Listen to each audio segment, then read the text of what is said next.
Kita ke informasi diterjang angin kencang pasar darurat Wira Desa di Pekalongan, Jawa Tengah ambruk rata dengan tanah dan juga menimpa 3 sepeda motor. 3 orang pedagang luka-luka.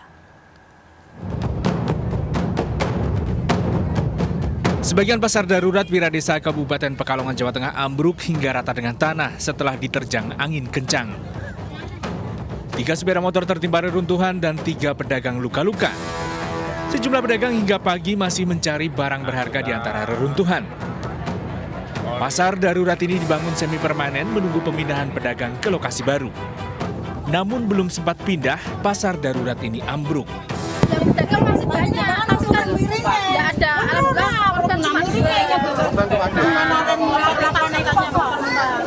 Terus para pedagang kerubuhan itu, Bu? Iya, kerugian. Bangun ini karena bangun ini sudah tua, mungkin karena tekanan angin terlalu kuat akhirnya ambruk. Sementara kita sudah mengamankan lokasi atau TKP. Garis polisi dipasang untuk mencegah penjarahan. Dari Pekalongan, Jawa Tengah, Suryono Soekarno, iNews melaporkan.